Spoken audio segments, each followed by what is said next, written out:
Hola, ¿cómo están todos y todas? Bienvenidos, bienvenidas a este quinto día de la Semana de la Investigación Periodística y Análisis de Datos, ahora con una sección que hemos denominado Preguntas y Respuestas de nuestra comunidad, la comunidad que nos acompaña en la Escuela Convoca y en Convoca, y que ha participado activamente en esta Semana de la Investigación Periodística y Análisis de Datos. Mi nombre es Milagros Salazar. Soy periodista y directora de Convoca.p, medio digital dedicado a la investigación periodística y al análisis de datos, y que también tenemos una escuela dedicada a la enseñanza del periodismo de investigación y al perfeccionamiento de este oficio con diversas herramientas, especialidades. Bienvenido, Luis Enrique, también a este espacio. ¿Cómo estás? Hola, ¿cómo están todos? Espero que todos estén muy bien. Muchas gracias por la invitación y vamos un poco a responder las preguntas que nos han hecho.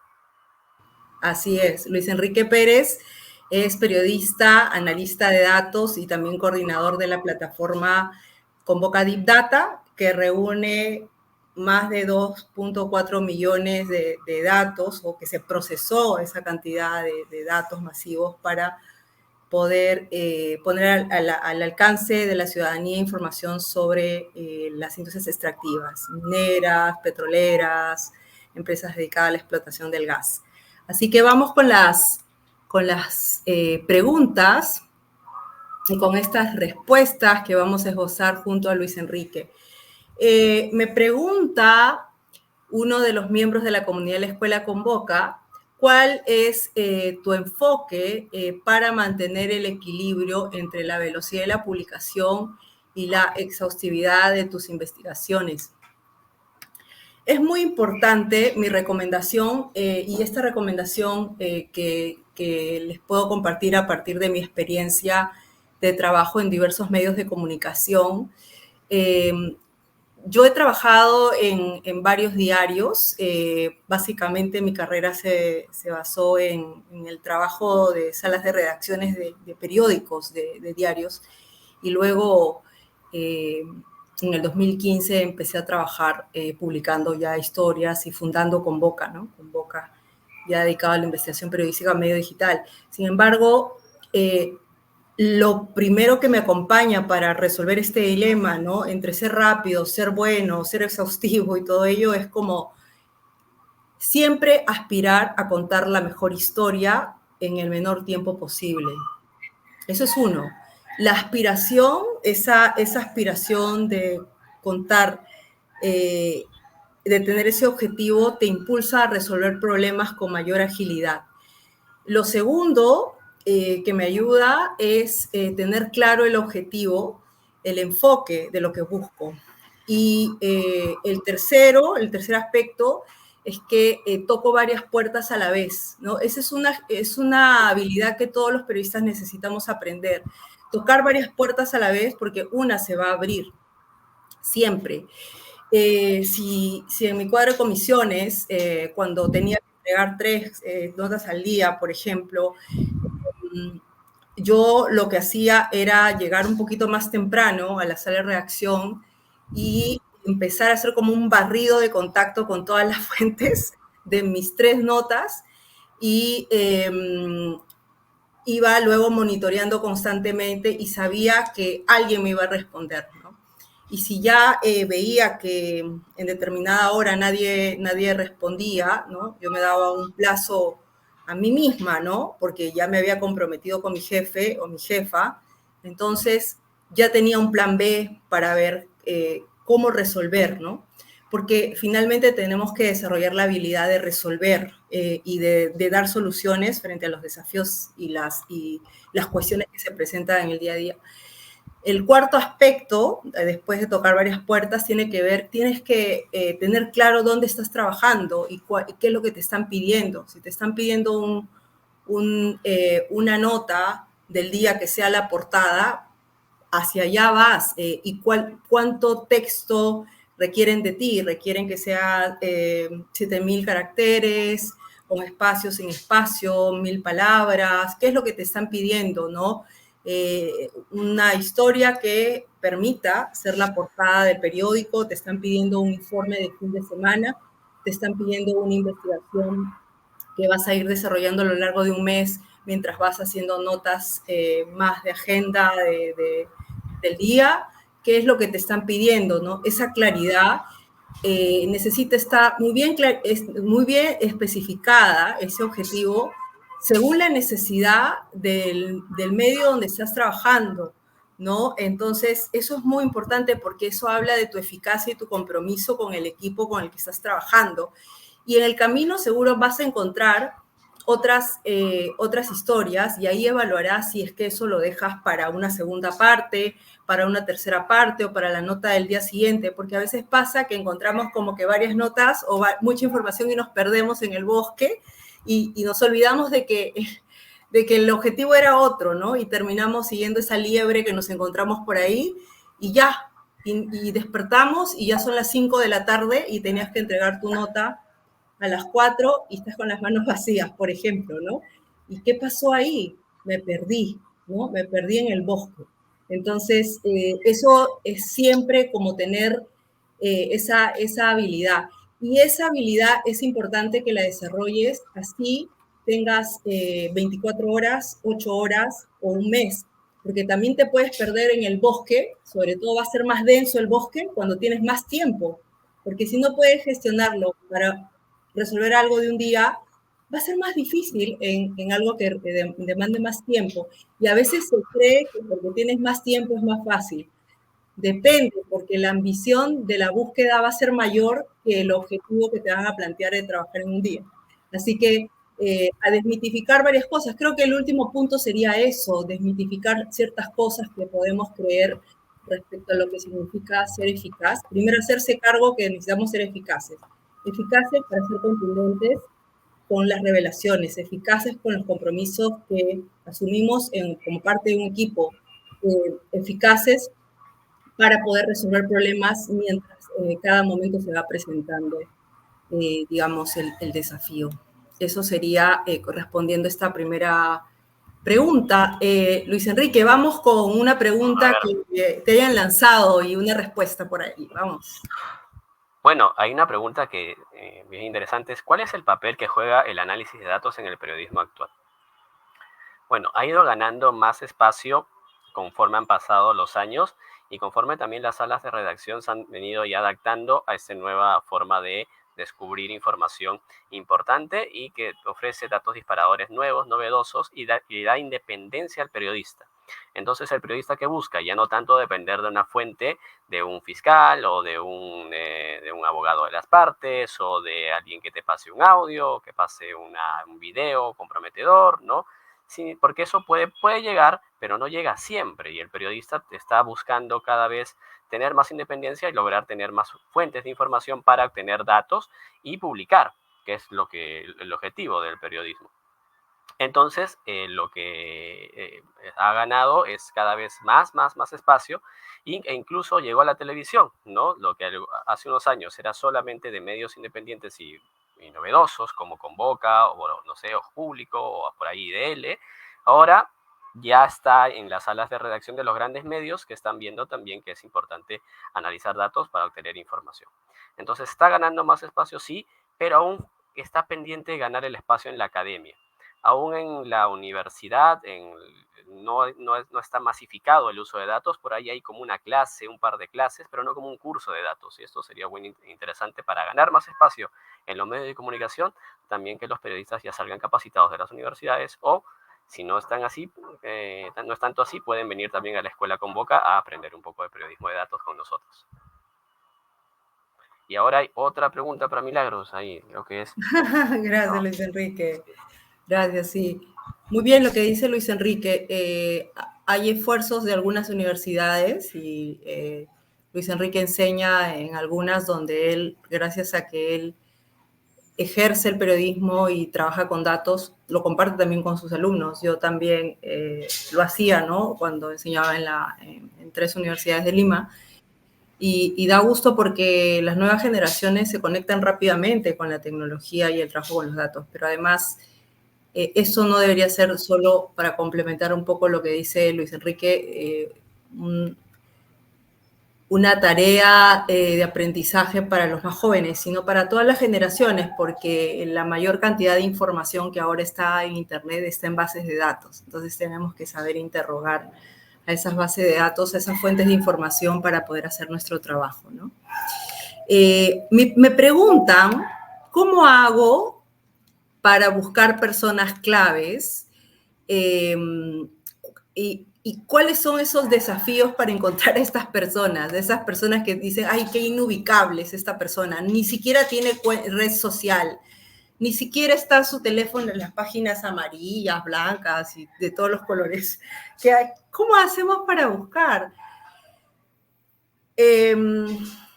A ver, una de las cosas que va a depender, ¿no? Porque es diferente ubicar a una garganta profunda o una fuente que es como el arquetipo de garganta profunda. Garganta profunda, ¿quién era, no? Este personaje que le iba dando información a estos periodistas, a Woodward y Bernstein, ¿no? Era el otro periodista del Washington Post y que finalmente revelaron toda esta red de chuponeo que había implementado el expresidente Nixon varias décadas atrás en Estados Unidos, ¿no? Para poder espiar a sus opositores y perpetuarse en el poder. Y entonces había un miembro del FBI al que denominaron Garganta Profunda, que les iba dando información sobre lo que estaba pasando en las interioridades del poder. Pero sobre todo los iba como guiando en la investigación, como quien dice frío, caliente, vas bien, te tienes que replantear esto, ¿no? Un poco, una fuente realmente de lujo porque era el que conocía el ABC de todo lo que estaba pasando adentro, ¿no? Qué privilegio. Ahora, ese es un tipo de fuente particular, pero ¿qué pasa cuando buscas a los involucrados? Cuando ya estás en la fase final, antes de publicar, y tienes que buscar al funcionario público tal, al empresario X, al dueño del offshore tal, y que no necesariamente está en el Perú, que está en China, no sé, que está en Medio Oriente, y que no habla tu idioma incluso, ¿no? ¿Y qué haces, no? Bueno, primero hay que tener en cuenta que cada caso es diferente y tiene un desafío distinto, entonces poder dar una respuesta general puedo caer en precisamente medir todos los desafíos de una sola manera, ¿no? Pero les puedo decir que cada etapa de la investigación, reflexiono que cada etapa de la investigación me lleva a ejercer una habilidad distinta para acceder a determinado tipo de fuentes. Una fuente como Garganta Profunda normalmente la buscamos en la etapa de la indagación periodística y en la etapa del proceso de verificación de la hipótesis, ¿no? Y, por ejemplo, a mí me encanta la etapa de la indagación porque se asemeja a ser una aspiradora. ¿Qué quiere decir? Acumular un montón de información y sumergirte, y es como regalarte un posgrado o una maestría en algo y empiezas a leer, te sientas con tu café, con un vasito de agua, o estás así, pones tu música y estás ahí hurgando. Esa etapa me fascina porque es como decir, uy, mira, esto es algo nuevo, voy a conocer esto y me voy a sumergir, ¿no? Y esa etapa me encanta y también porque ahí es donde empiezas a cultivar fuentes que normalmente no necesariamente son como muy expuestas, sino más bien son fuentes como que conocen el asunto, son el asesor de tal o el ex, o una viuda del poder o un ex trabajador de algún lugar que va teniendo información o que hizo un informe tal y que tú en tu indagación dices, y esta persona, qué interesante, le voy a tocar la puerta, voy a buscar. Ahí es donde tienes tiempo para tomarte un café con esta persona y cultivando la confianza, ¿no?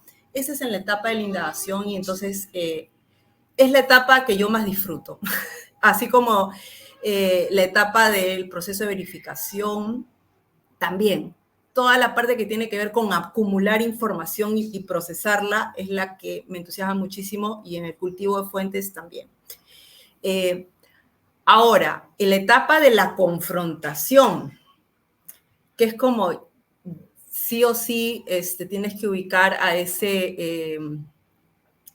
esa persona clave, yo reconozco que requiere mucha valentía, porque vas a tener que decirle cosas incómodas a la persona respecto a tus hallazgos, ¿no? Y ahí mi recomendación siempre es que hagas hasta lo imposible para encontrarlo, ¿no? Si no está en las redes sociales y tiene su dirección, búscalo. Si trabaja en un lugar, espéralo en la entrada. Abórdalo a través de gente que lo conozca. Si es profesor en una universidad, pues sea alumno libre de esa clase y escúchalo, y al final le dice: ¿cómo está, profesor? Necesito hablar con usted. Casos de la vida real, porque muchas veces he tenido que hacer eso. O muchas veces he tenido que cultivar la relación con una fuente meses, de meses. Bueno, voy a decir, una vez tuve que cultivar una relación con una fuente a lo largo de 4 meses, pero no crean que mi jefe me esperó 4 meses. Yo no le ofrecí ese tema hasta que ya sabía que tenía la información, porque no, imagínate si yo le digo a mi jefe: dame 4 meses para cultivar la relación con esa fuente, me dice: qué bien, Milagros, dedíquese a otra cosa, porque usted la verdad que ese tiempo no lo va a tener de nosotros, ¿no? Lógico. Pero ya le informaba, pues, de cuando ya tenía la fuente, o cuando ya tenía la información. Entonces, siempre las personas van a dejar rastros, entendiendo lo que hicieron, cómo piensan, qué espacios frecuentan, qué cosas han hecho antes, cuál es su entorno. Y es que por ahí encuentras hay una puerta de entrada, ¿no? Eso es lo que les puedo recomendar. Y si habla otro idioma y tú no manejas ese idioma, puedes buscar un aliado en ese país que pueda ayudarte a encontrar a esa persona, ¿no? Dale, Luis Enrique, con una pregunta y respuesta ahí de tu parte, y al final queremos hacer un anuncio interesante para todos ustedes. Vamos. A ver, vamos, dice ahora. A ver, una respuesta más. A ver, ¿cuáles son los desafíos comunes al intentar integrar datos de diversas fuentes para obtener una imagen completa de la historia? Ya. Esto es bien interesante porque muchas de las historias reveladoras salen del cruce de datos. ¿Ok? Salen del cruce de datos. No, una sola base de datos puede darnos una historia interesante, publicable, pero digamos no vamos a tener la gran revelación o la historia más profunda que buscamos. Y aquí hay algo que sí tenemos que tener en cuenta, es cómo está estructurada nuestra tabla de datos y cuál es esa columna clave que va a permitir unificar estos dos datos. Entonces, a veces accedemos a información y nos dan información con nombre y número de DNI, o nombre de una empresa y número de RUC. Y buscamos otra tabla que tenga similares características, que también tenga el nombre de la empresa y el número de RUC. Pero, ¿qué pasa cuando no hay número de RUC? ¿No? Ahí nos ponemos cabezones. ¿Por qué? Porque si es una enorme tabla con miles de empresas, vamos a tener que hacer la búsqueda del número de RUC de esas miles de empresas. Podremos hacerlo de forma manual, pero también hay formas de poder saltarnos eso y hacer una búsqueda de coincidencias y encontrar algunos números de RUC con el nombre, siempre y cuando está bien escrito el nombre de la empresa, ¿no? Porque si no hay que hacer algo un poco más profundo, un poco más de detalle. Pero tenemos que también analizar si es necesario hacer ese cruce de información o esa búsqueda del RUC, con esa tabla que le falta el RUC, y si esa tabla es atractiva. Si las otras columnas justifican que podamos hacer el cruce de datos. Quizá es una columna que no nos ofrece una información que pueda ser atractiva y en otros casos sí. Entonces, si creemos y hacemos un análisis previo de que sí, ese cruce de información de tablas de datos nos va a dar alguna información importante, vale la pena el esfuerzo. Y ya hemos tenido algunos casos, por ejemplo, cuando tuvimos que analizar los datos de Reactiva Perú buscando los números de RUC de las empresas de Reactiva con los números de RUC de empresas involucradas en investigaciones fiscales, como el caso de Lavallato, u otras investigaciones que tienen que ver con defraudación al Estado o por casos de corrupción. Entonces, en ese caso sí valía la pena, entonces hay que completar los RUC que hagan falta para luego hacer el cruce y encontrar algunos hallazgos que te permitan tener no solamente la mirada desde cuántas empresas o qué grandes empresas se vieron beneficiadas por los bonos de Reactiva Perú, sino también si hay empresas vinculadas a casos de corrupción en Reactiva Perú que están beneficiadas con préstamos con garantía del Estado.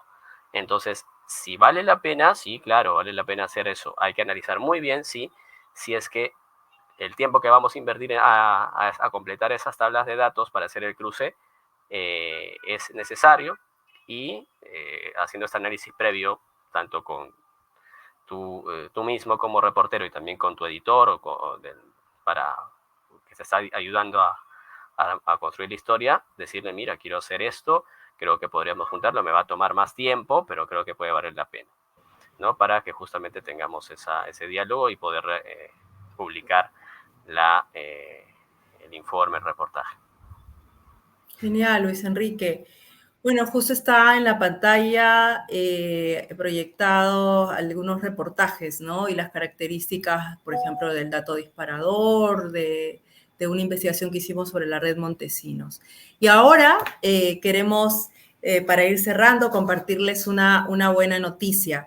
Para todos ustedes que están en este camino de querer fortalecer el trabajo periodístico que vienen desarrollando, o si vas a iniciar por primera vez una investigación periodística o quieres fortalecer tu trabajo incorporando conocimientos del análisis con bases de datos, como bien ha mencionado Luis Enrique, puedes inscribirte ahora mismo y como parte de la Semana de la Investigación Periodística y Análisis de Datos a 2 cursos que Luis Enrique y yo estamos dictando.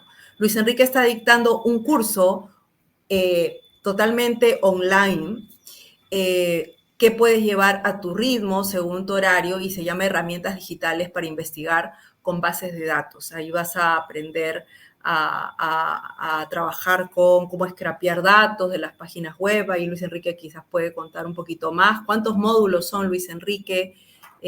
¿Cuántas semanas está pensado que dure el curso? Bueno, son 4 módulos.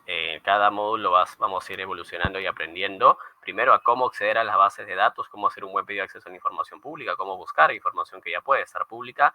Luego vamos a ver también casos de limpieza de datos y también casos donde no encontremos las tablas. Quizá hacemos pedido de información y el dato no existe estructurado, pero existen los documentos y cómo convertir esos documentos en tablas de datos. Y luego si nos dan documentos que no son de formato amigable, cómo resolverlos y convertirlos por ejemplo, un archivo en Excel. Y también vamos a ver algunos ejemplos de visualización de la información para que los datos complejos los puedas poner en infografías o en visualizaciones. Muy bien. Y está el otro curso, el que dicto yo, y que es mi tema preferido, metodologías y técnicas para el periodismo de investigación. Es decir, que puedas conocer todo este proceso, no solo conocer, sino incorporarlo en tu práctica, cómo pasar de repente de elaborar notas diarias para pasar a desarrollar una investigación más compleja que te permita contribuir de esta manera a revelar hechos de interés público con contundencia, con solidez. Y ahí este curso especializado tiene 5 módulos, donde hay ejemplos, casos de éxito y también cada módulo viene con ejercicios que vas a desarrollar y también una plantilla para que puedas delimitar tu investigación periodística. Ambos cursos, si decides inscribirte a ambos cursos hoy, y los datos para la inscripción, acá estamos compartiendo un link en las redes sociales, en esta transmisión. el gran Aldo Béjar va a poder responder tus consultas. Vas a poder acceder a 2 libros digitales, a un curso adicional para poder tener impacto en la publicación de tus historias, en la conexión con las audiencias, y también vas a acceder a una mentoría especializada para desarrollar tu proyecto periodístico.